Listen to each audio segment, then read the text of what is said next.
चलो भाई, electromagnetic induction. तो आपको मैंने पहले ये बताया था, इंडक्शन का मतलब क्या है? Influencing any property without any contact. Influencing any properties without any contact. तो यहाँ पे क्या चीज हमने को इंड्यूस करना है? सम इलेक्ट्रोमैग्नेटिक क्वांटिटी।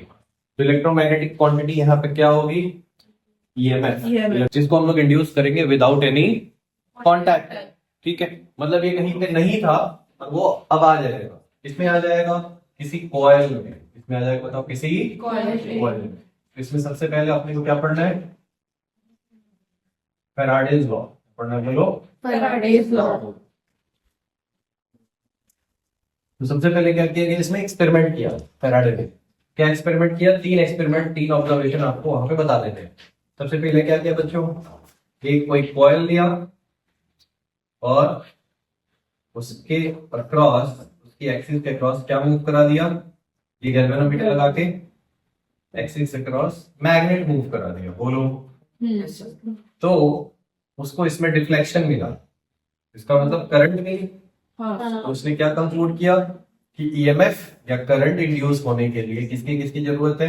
मैग्नेट, एक कॉइल और रिलेटिव मोशन। किसकी जरूरत है? बोलो, रिलेटिव मोशन की जरूरत है। उसके बाद इसने बोला कुछ चेंज करके देखते हैं। साइंटिस्ट लोग ऐसे ही करते हैं, बार बार कुछ ना कुछ एक्सपेरिमेंट में ऑल्टर करके देखते हैं। तो क्या ऑल्टर करके देखा उसने? कि भाई इस मैग्नेट की जगह दूसरी एक कॉइल ले ले, क्योंकि हमको पता है कि करंट जो है वही क्या प्रोड्यूस करती है? मैग्नेटिज्म। क्या प्रोड्यूस करती है? बोलो, मैग्नेटिज्म। उसने इसकी जगह एक दूसरा कॉइल ले लिया। अब क्या किया? पहली कॉइल में करंट फ्लो कराई इसने, दूसरे में कुछ नहीं फ्लो कराया। पहली कॉइल में क्या दे दिया? करंट। और इसके एक्सिस के लॉन्ग ऐसे मूव कराया। ऑटोमेटिकली सेकंड वाले में क्या आ गया? बताओ, डिफ्लेक्शन। फिर से क्या आ गया? डिफ्लेक्शन। तो इसका मतलब उसने अब कंक्लूड किया कि भाई किसकी किसकी जरूरत है? मैग्नेट की जरूरत तो नहीं है, तो किसकी जरूरत है? मैग्नेटिक फील्ड की जरूरत है। मैग्नेटिक फील्ड की। और किसकी जरूरत है? कॉइल की। और किसकी जरूरत है? फिर उसने देखा और कुछ कट कर सकते हैं क्या इसमें? ठीक है, इसमें थोड़ा और कुछ कट कर देते हैं। तो इसने क्या किया? एक वेरिएबल करंट फ्लो कराई इसमें। वेरिएबल करंट फ्लो कराने के लिए कुछ नहीं किया, स्विचिंग किया। क्या किया उसने? बोलो, स्विचिंग। जब मैं स्विचिंग करूंगा तो इसमें करंट अचानक से बढ़ेगी, फिर कांस्टेंट हो जाएगी। क्या होगी? बताओ, कांस्टेंट। तो उसने ये देखा इसमें मूव नहीं कर रहा है। उसने देखा मोशन को भी हटा सकते हैं क्या? बिना मोशन के भी आ सकती है क्या करंट? तो इसको स्विचिंग किया। उसने देखा कि इसमें एक मोमेंट के लिए डिफ्लेक्शन आया, मोमेंटली डिफ्लेक्शन आया। फिर उसके बाद वो डिफ्लेक्शन क्या हो गया? बताओ, एक मोमेंटली डिफ्लेक्शन आ गया। उसके बाद डिफ्लेक्शन हो गया जीरो। क्या हो गया? बोलो, जीरो। तो उसने कंक्लूड किया जैसे स्विच क्लोज किया था या जब स्विच ओपन कर रहे हैं, दोनों केस में इसमें डिफ्लेक्शन दिख रहा है, बाद में नहीं दिख रहा। मतलब फील्ड की तो जरूरत है, कॉइल की भी जरूरत है, रिलेटिव मोशन की जरूरत नहीं है। तो उसने सोचा इसमें जब मैंने स्विच को ऑन किया और ऑफ किया, सिर्फ उसी समय करंट आई। इसका मतलब करंट उसी समय आई इसमें जब मैग्नेटिक फील्ड चेंज हो रहा था। मैग्नेटिक फील्ड क्या हो रहा था? बताओ, चेंज। इसका मतलब मैग्नेटिक फील्ड के चेंज होने की जरूरत है। अब उसने सोचा ऐसी कौन सी क्वांटिटी है जो फील्ड के ऊपर डिपेंड है, कॉइल के ऊपर डिपेंड है, उसके नंबर ऑफ टर्न्स एरिया के ऊपर डिपेंड है। जितना ज्यादा ये होगा उतनी ज्यादा क्या आएगी? बताओ, ईएमएफ प्रोड्यूस होगा, उतना ही ज्यादा क्या होगा? डिफ्लेक्शन आएगा इसमें। यस और नो? तो वैसी क्वांटिटी का नाम दिया गया फ्लक्स। क्या बोला गया? फ्लक्स। जैसे आपने इलेक्ट्रिक फ्लक्स पढ़ा था E डॉट डेल एस, वैसे ही मैग्नेटिक फ्लक्स क्या हो गया? बताओ, B डॉट डेल एस। तो पहला तो ये हो गया कि एक्सपेरिमेंट में ये 3 चीजें लिख देनी है हमको। यस और नो? ठीक है, तो ये 3 चीजें याद रहेगी आपको कि पहली बार मैग्नेट लिया, फिर अगली बार धीरे से मैग्नेट को हटा दिया, फिर अगली बार मोशन को भी हटा दिया। और सिर्फ क्या देखा गया कि जब मैग्नेटिक फ्लक्स चेंज होगा तो ईएमएफ इंड्यूस होगा। अब मैग्नेटिक फ्लक्स कितना होता है? V del s cos theta. इसमें ध्यान ये बस रखना होता है कि एंगल कहां से देखना है? स्तुति कहां से देखते हैं एंगल? सरफेस से या एरिया वेक्टर से?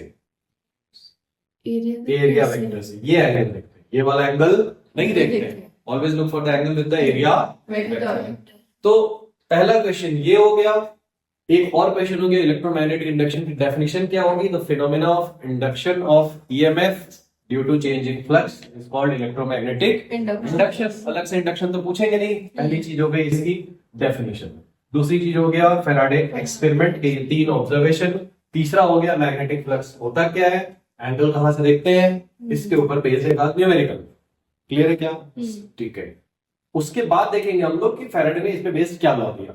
तो पहले तो फ्लक्स का कैलकुलेशन देखेंगे। मैग्नेटिक फ्लक्स की क्वालिटेटिव डेफिनेशन वैसी हो जाएगी जैसे आप इलेक्ट्रिक फ्लक्स की पढ़ते थे, number of lines of forces crossing unit area perpendicular to it.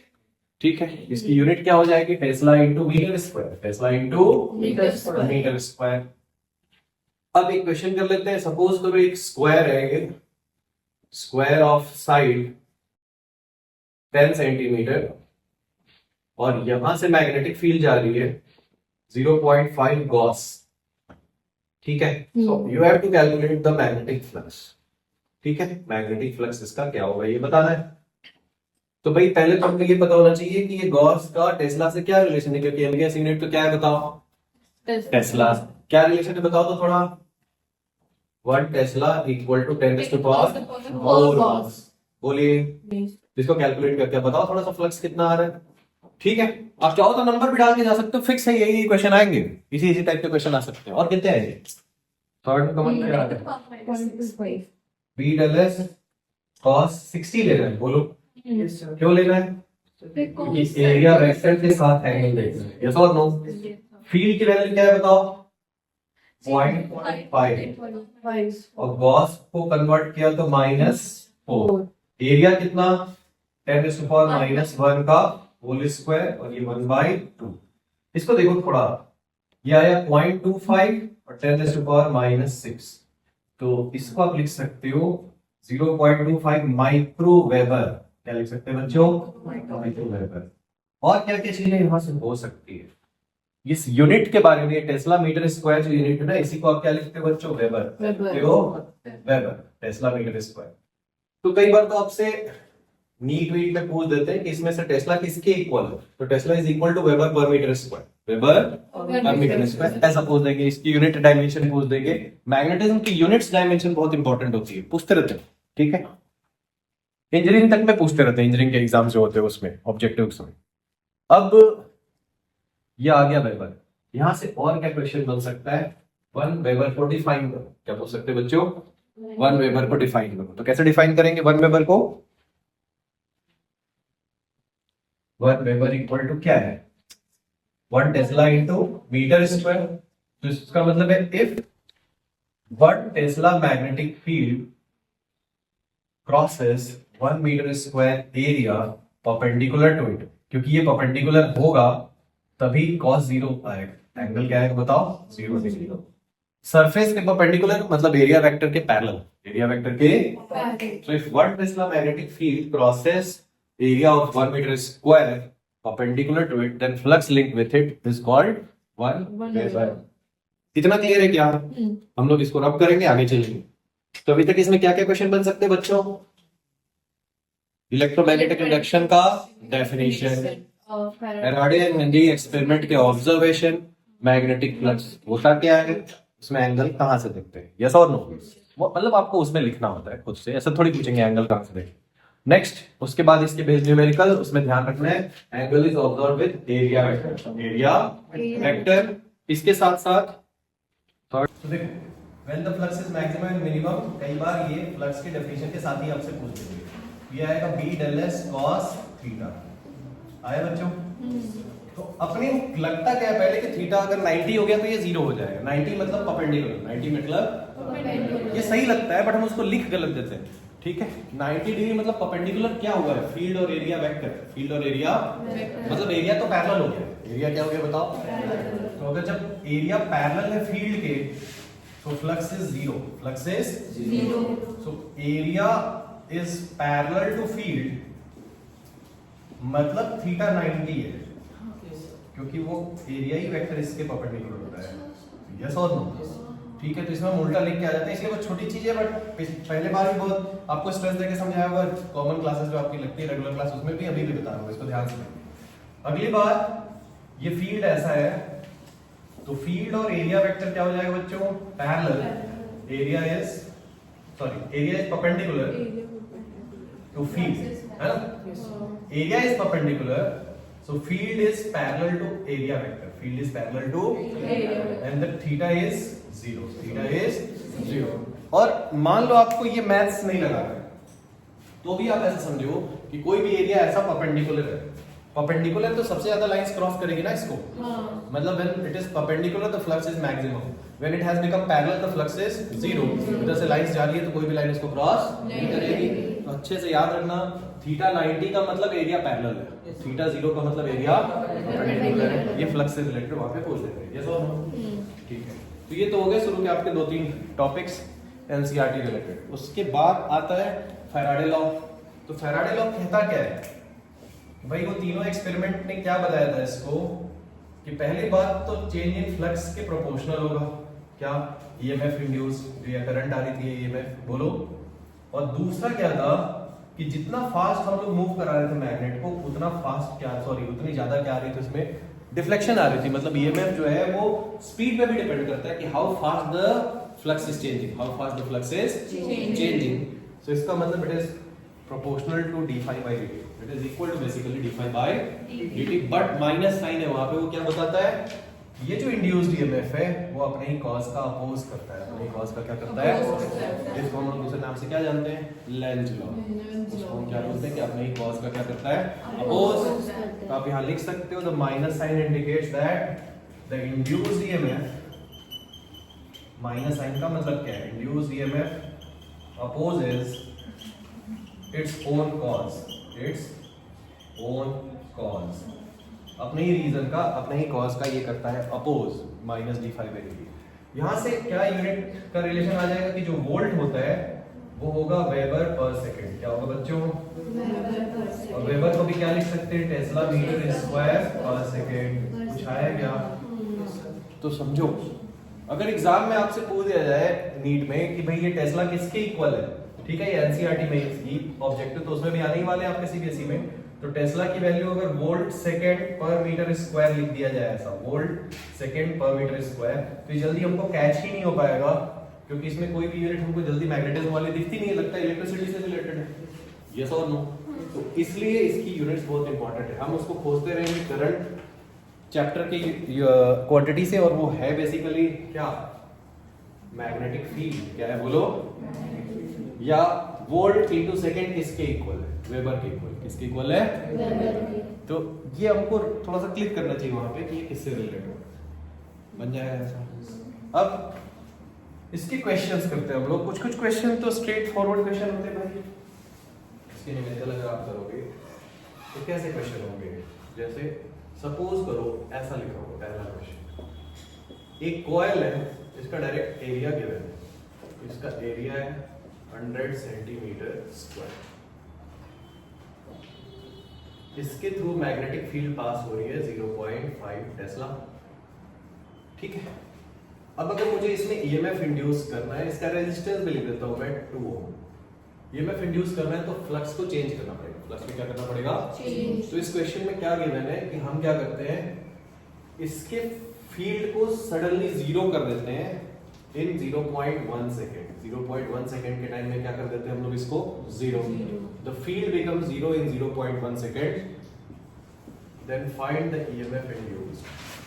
Find the EMF induced. क्या करना चाहिए बताइए?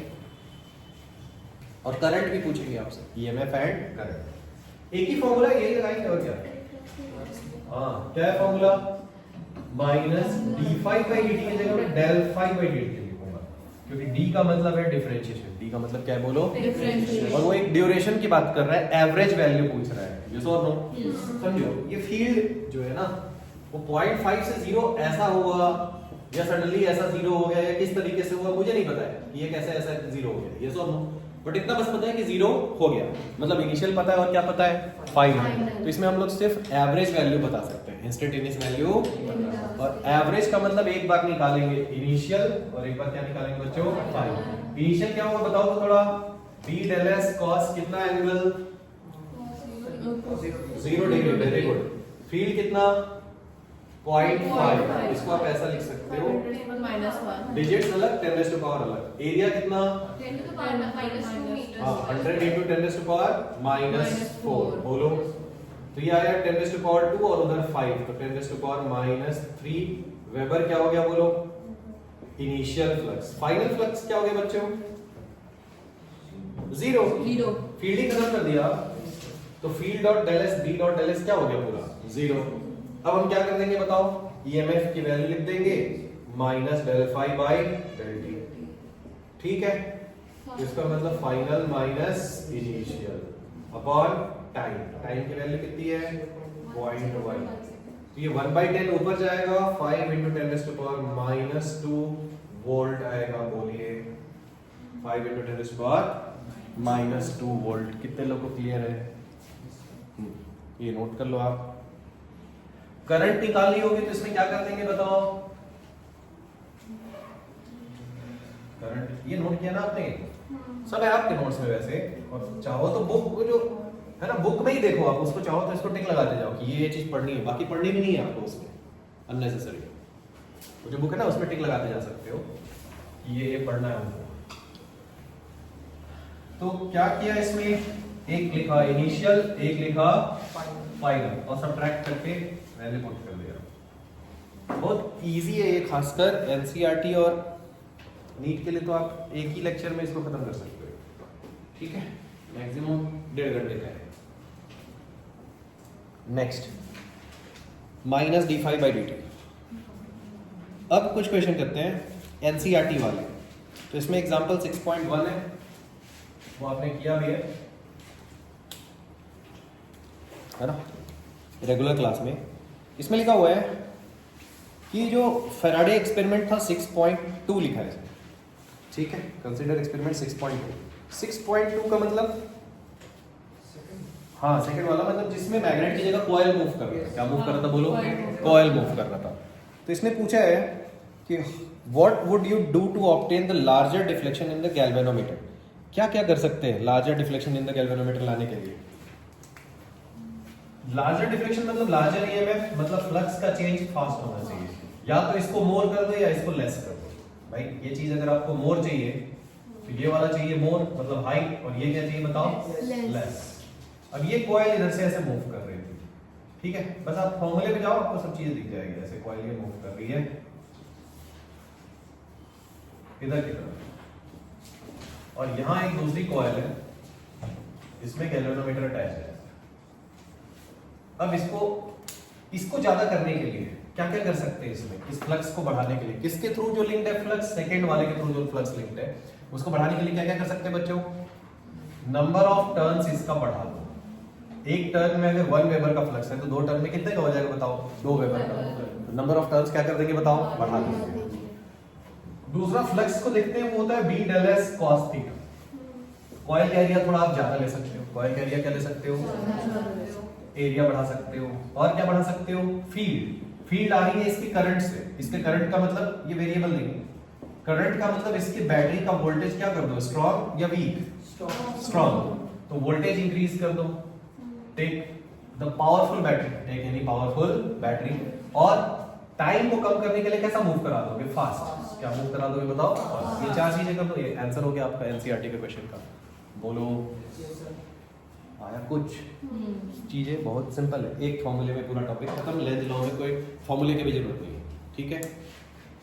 तो 3 से 4 ही टॉपिक तो है इस चैप्टर में। 6.38 6.2 तो उसी के जैसा है, अभी जो थोड़ी देर पहले हमने किया था बच्चों, ठीक है।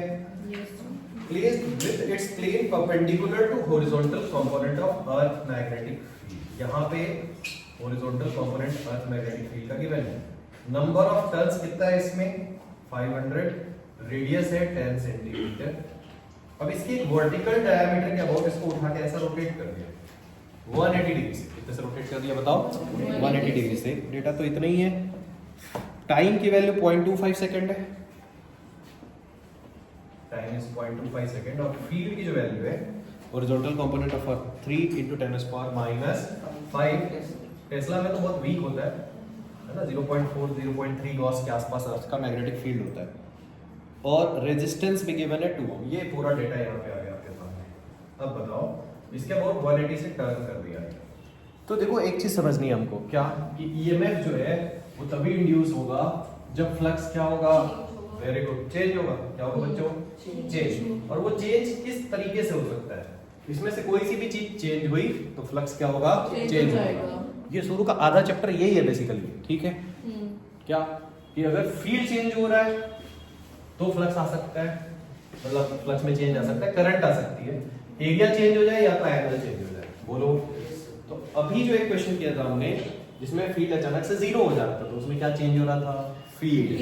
ये दोनों में चेंज नहीं आएगा। हाँ। इसमें क्या चेंज हो रहा है बच्चों, एंगल। Very good. तो अगर पहले फील्ड इधर था और एरिया वेक्टर में इधर कंसीडर कर लूं तो पहले एंगल कितना था, 0 डिग्री था, और जो फाइनली वो एंगल क्या हो गया बताओ, 180 डिग्री हो गया। मतलब पहले जो फ्लक्स निकालेंगे हम लोग उसी का वो ठीक माइनस हो जाएगा। क्या हो जाएगा बताओ, कितने लोग समझ में आ रहा है। हमको बस यही चेक करना है कि इसमें से चेंज क्या हो रहा है, ठीक है। ये आधा चैप्टर उसी में कंप्लीट हो जाएगा। तो हम लोग क्या लिखेंगे, पहले initial flux B del S cos 0। आप लोग बताओ तो कैसे कैसे वैल्यू रखनी है। अच्छा भी रखो मत, एक साथ रख देंगे। ये बी डेल एस आ गया, बोलो। फाइनल के केस में क्या लिख देंगे, B del S cos 180 degree. तो वो क्या आ जाएगा बताओ, माइनस बी डॉट डेल। तो ईएमएफ क्या हो जाएगा, minus del phi by delta t. बोलिए। तो ये फाइनल और माइनस इनिशियल और delta t, so this is your answer. बोलो। 2b del S delta T. बोलो। ठीक है, माइनस तो आपका बस वैसे भी मैग्नीट्यूड ही निकालना है आपको।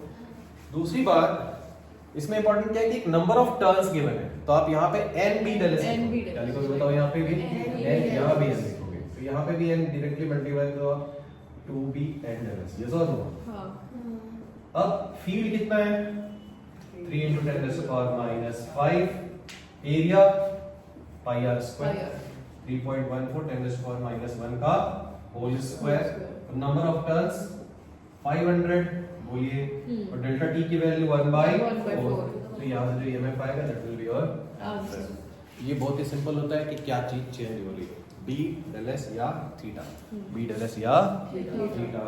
तो इसमें एक नेक्स्ट लेवल का क्वेश्चन मैंने आपको बताया था जो आपके एनसीईआरटी में आ सकता है, नीट में आ सकता है, जिसमें हम लोग थीटा चेंज कर रहे थे। क्या चेंज कर रहे थे बोलो, थीटा चेंज कर रहे थे। यस और नो, यस और नो। सो लेंज लॉ क्या कहता है, the direction of induced EMF and current is in such a way that it opposes its own cause। अपने ही cause का क्या करेगी, वो अपोज करेगी। क्लियर है। कौन धोखेबाज है, इंड्यूस्ड करंट, ठीक है। धोखेबाज नहीं है, हम बोल देते हैं बच्चों को समझाने के लिए। बेसिकली वो है एनर्जी कंजर्वेशन। क्या है बोलो, एनर्जी कंजर्वेशन। एक एनर्जी कम होगी, एक तरफ electrical energy, magnetic energy link जो है किसी भी कॉइल के साथ अगर बढ़ रही है तो दूसरी तरफ एनर्जी क्या होनी चाहिए, कम होनी चाहिए। अगर वो काइनेटिक एनर्जी से आ रही है, मोशन से आ रही है, तो वो मोशन क्या होना चाहिए, कम होना चाहिए। दोनों एनर्जी लगातार बढ़ नहीं सकती है। यस और नो। तो ये लिखने को आता है, ये इंपॉर्टेंट क्वेश्चन है, आप इसको लिखना है एनसीईआरटी के अकॉर्डिंग।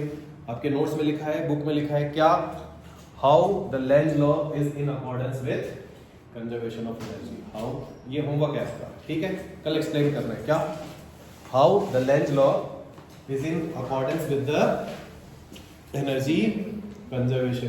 तो एक एग्जांपल से मैं बताऊंगा यहाँ पे, ऐसा नहीं कि इसमें डिस्कस ही नहीं करेंगे हम लोग।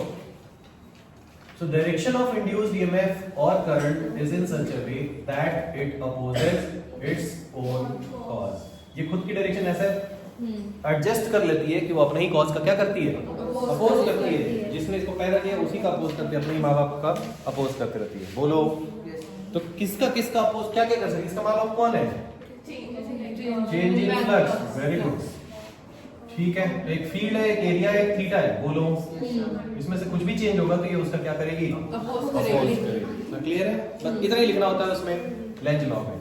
अब उस पे बेस्ड क्वेश्चन कैसे होते हैं, सबसे पहला क्वेश्चन ये होता है कि भाई अगर एक मैग्नेट कॉइल है, मैग्नेट इसके आप पास ले जा रहे हो, तो इसमें डायरेक्शन ऑफ करंट बताओ। तो पहले तो आपको ये समझना चाहिए कि हम लोग इसका लेफ्ट वाला फेस देख रहे हैं। अगर ऐसा डायग्राम बना है मतलब कौन सा देख रहे हैं बच्चों, लेफ्ट।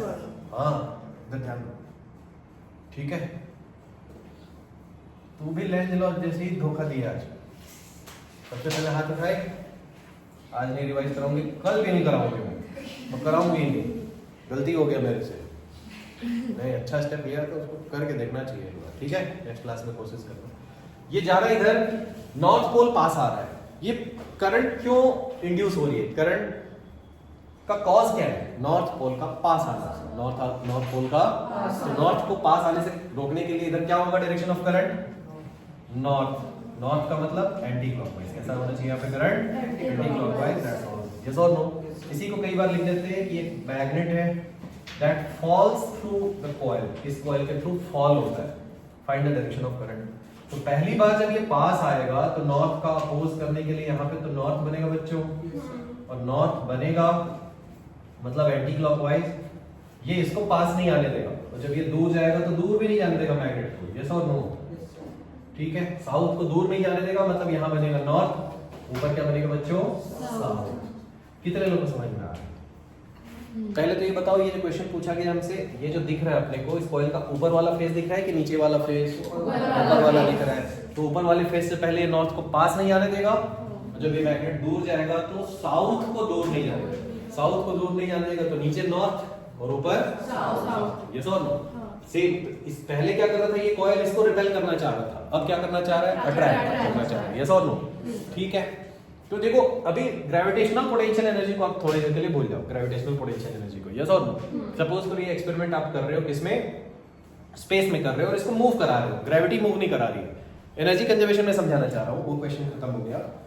अगर ग्रेविटी नहीं है, कोई इसको ऐसा मूव करा रहा है, कोई ग्रेविटी है नहीं, तो जैसे जैसे ये पास आ रहा है तो यहाँ पे क्या हो रहा है, करंट के कारण एक तो इसके साथ मैग्नेटिक एनर्जी लिंक हो रही है, बोलो करंट फ्लो कर रही है, तो इसका मतलब I²R एनर्जी का लॉस हो रहा है। एनर्जी का क्या हो रहा है बताओ, लॉस। तो वो एनर्जी अपने आप आएगी तो नहीं, लॉस हो रहा है तो किसी की एनर्जी तो वो खाएगी, बोलो।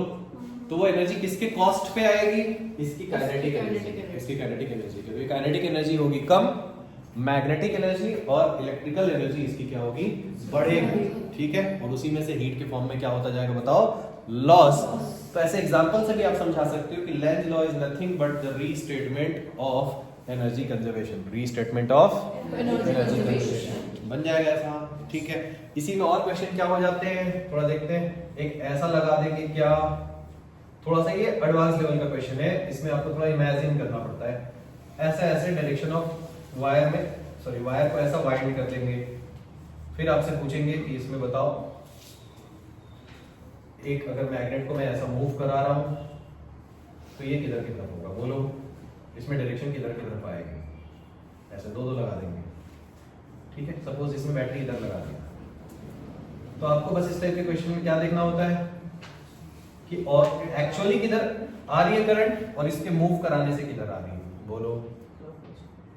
नहीं आया कुछ, लिखा है सर क्लास में नहीं लिखा है, ये सेम क्वेश्चन भूल गए। यहाँ पे बीच में खड़े हो जाना, देखना है इसको, इधर से आप इसको देख रहे हो, करंट यहाँ से आ रही है, इधर से पीछे से करंट जा रही है, बोलो।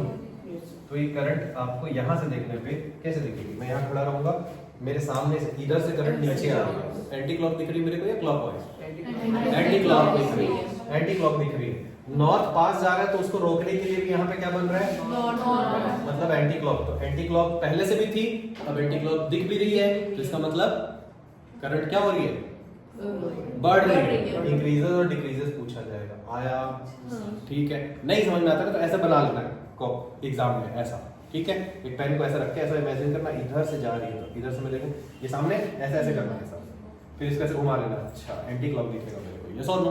अब इसको करके देखें, इधर यहाँ से करंट सामने से नीचे आ रही है, राइट साइड से नीचे आ रही है, राइट से नीचे आ रही है तो क्लॉक दिख रहा है मेरे को, वेरी गुड। और साउथ दूर जा रहा है तो ये साउथ को दूर नहीं जाने देगा, नहीं जाने देगा मतलब नॉर्थ बनाएगा। तो पहले तो हमने देखा क्लॉकवाइज दिख रही थी, अब ये मुझे यहाँ पे नॉर्थ जो है वो इंड्यूस करंट है, ये वाली है current due to battery, current due to battery, और ये है इंड्यूस करंट, दोनों एक दूसरे के अपोजिट आ गए, मतलब इसमें क्या हो जाएगा, डिक्रीज, यस और नो।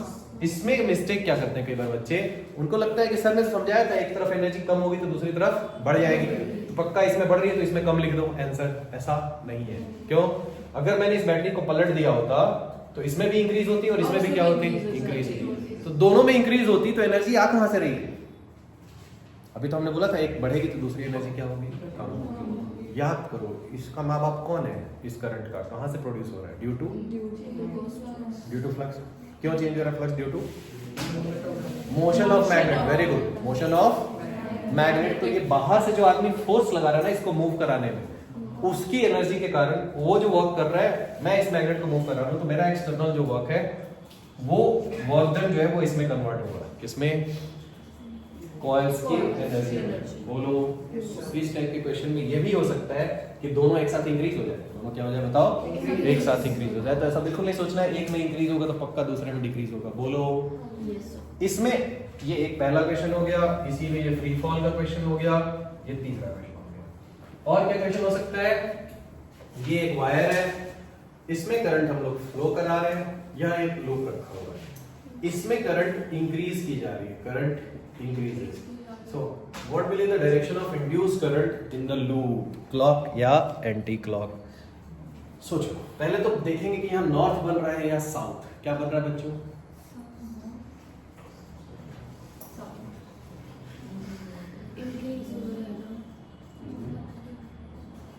ईस्ट बना देते हैं। नॉर्थ बन रहा है? नहीं, आपको देखो क्या बताया, थंब यहाँ रखो, फिंगर यहाँ से अंदर जाएगी, अंदर जाएगी तो क्या बनेगा बेटा, साउथ। तो साउथ का मतलब क्या होता है, क्लॉक। याद नहीं याद, ऐसे वायर है तो इधर से हमेशा अंदर जाएगी करंट, इधर से हमेशा बाहर, इधर क्रॉस क्रॉस क्रॉस, इधर डॉट डॉट डॉट, याद आ रहा है। तो साउथ पोल अब मेरा स्ट्रॉन्ग हो रहा है या वीक हो रहा है, स्ट्रॉन्ग हो रहा है, मतलब साउथ पोल हो रहा है स्ट्रॉन्ग, इसलिए करंट आ रही है। तो जो इंड्यूस करंट है वो साउथ को क्या करना चाहेगी, अपोज करना चाहेगी, उसका काम ही यही है। अपने ही कॉज का क्या करेगी, अपोज करने के लिए यहाँ क्या बना देगी, नॉर्थ। साउथ है तो उसका अपोज करने के लिए क्या बना देगी, नॉर्थ का मतलब एंटी क्लॉकवाइज। कैसी करंट आ जाएगी, एंटी क्लॉकवाइज। मैंने आपको बताया था इसको रेंज से भी याद करते हैं वैसे, बट ऐसे याद करो लेंज लॉ से, कुछ लोग ऐसा बना देते हैं इसका। If loop is on right side, current is increasing in the wire, then it will be a north pole. It will be a north pole. Yes or no? उसी लूप को अगर मैं लेफ्ट में ला दूं तो क्या हो जाएगा, साउथ, मतलब क्लॉकवाइज। क्या हो जाएगा, स्वर्ण कमल नहीं आया समझ में। जैसे यहाँ पर अगर साउथ बन रहा है तो उसको अपोज करके साउथ बनना चाहिए ना। साउथ का अपोज करता है। अच्छा, रिपल्सन बोल रहे हो, वो नहीं खुला जा रहा है, इसका डाउट है साउथ का। साउथ पोल जो कोयल बना रही है ना, coil is behaving as a magnet, ये उसका साउथ पोल है। साउथ पोल स्ट्रॉन्ग हुआ है, साउथ पोल की एक्टिव मतलब उसका जो इफेक्ट है वो स्ट्रॉन्ग हुआ है। तो उसको स्ट्रॉन्ग करने के लिए जैसे मान लो ये मैग्नेट है, ये नॉर्थ पॉइंट कर रहा है, ठीक है, ये इसका साउथ है, ये स्ट्रॉन्ग हो रहा है, तो इसको वीक करने के लिए इधर नॉर्थ लगाओगे कि साउथ ही लगा दोगे, ऐसा नॉर्थ लगा दोगे। सो रिपल्सन नहीं है यहाँ पे, दो कॉइल नहीं है, एक ही कॉइल है, उसी के साउथ पोल को वीक करना है, उसी के साउथ पोल को वीक करना है, तो वहां पे क्या बनेगा, अभी क्लियर है, ठीक है। तो अगर इसी को मैं उठा के लेफ्ट में ला देता तो आंसर क्या हो जाता, क्लॉकवाइज। क्या हो जाता बच्चों, क्लॉकवाइज। अब इसमें एक कंफ्यूजिंग क्वेश्चन आपसे पूछते हैं, ये एक टेबल है, यहाँ वायर जा रही है और यहाँ लूप रखा हुआ है, अब सेम इसी के जैसा सेटअप है, करंट इसमें इंक्रीज हो रही है, तो लूप में करंट क्लॉकवाइज आएगी कि एंटी क्लॉकवाइज आएगी, तो क्या आंसर होगा, कोई करंट इंड्यूस नहीं होगी। क्यों भाई,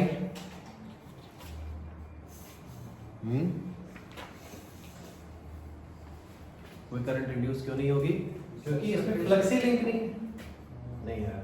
इसकी फील्ड लाइन में से कोई भी लाइन इसको क्रॉस करेगी क्या, नहीं, इसकी फील्ड लाइन इसी प्लेन में आ रही है। बोलो दूसरा, एरिया वेक्टर से देखोगे तो एरिया वेक्टर इधर, मैग्नेटिक फील्ड ऐसा सर्कुलर फॉर्म में, तो flux is 0, B del S cos 90, B del S cos 90। कितने लोग समझ आया?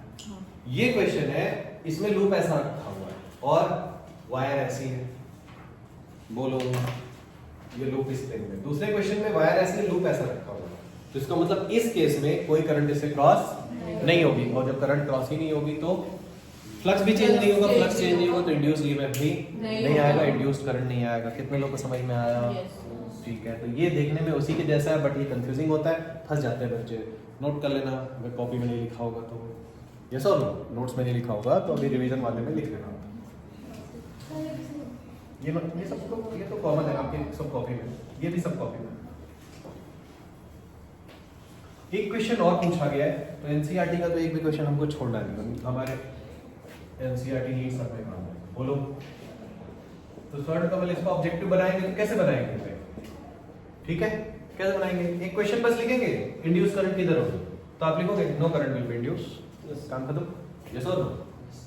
छोटे छोटे क्वेश्चन कन्वर्ट कर लो, मजा आएगा तुमको पढ़ने में बहुत। एक लूप है ऐसा सपोज करो, एनसीईआरटी का क्वेश्चन है 1 2 और एक यहाँ 3, इसको ऐसा ऐसा मूव करा रहा है, सब में इंड्यूस करंट बता रहा है, डायरेक्शन बतानी है इंड्यूस्ड करंट की डायरेक्शन बताइए। इसमें क्या होगा? इस लूप पहली बात तो ये क्रॉस का मतलब साउथ पोल है या नॉर्थ पोल है? ये जो क्रॉस है मतलब फील्ड अंदर जा रहा है, फील्ड किधर जा रहा है बताओ? अंदर। तो जैसे जैसे मैं इसको अगर अंदर ले जा रहा हूं तो साउथ पोल स्ट्रांग हो रहा है या वीक? इस लूप से फिर जो लिंक्ड है साउथ पोल वो हो रहा है स्ट्रांग, तो उसको वीक करने के लिए क्या आ जाएगी direction of current? Anti clockwise. इसमें क्या होगा? हाँ ना, बताना है, बता। हाँ, इसमें करंट क्लॉक आएगी कि एंटी क्लॉक? किधर आएगी? हाँ ना, बताएगी। हाँ ना, नो चलेगा बाहर। एंटी क्लॉक, सब लोग बताओ। अरे कोई करंट नहीं आएगी, वो पूरा अंदर ही है ना तो बढ़ रहा है ना तो कम हो रहा है। तो लूप जब भी यूनिफॉर्म फील्ड में मूव करता है, ना तो फ्लक्स बढ़ता है ना तो कम। भाई इतने दूर में ही तो फील्ड है ना, यहाँ तो इसलिए बढ़ रहा था क्योंकि ये अभी आधा अंदर था आधा बाहर था। बोलो, ये पूरा ही का पूरा अंदर है तो इसके थ्रू ना तो फ्लक्स बढ़ रहा है ना तो कम हो रहा है। पहले जितना फ्लक्स था थोड़ा आगे जाके भी उतना ही फ्लक्स रहेगा। यस और नो? तो इसमें करंट की वैल्यू इस मोमेंट पे क्या रहेगी बताओ? 0।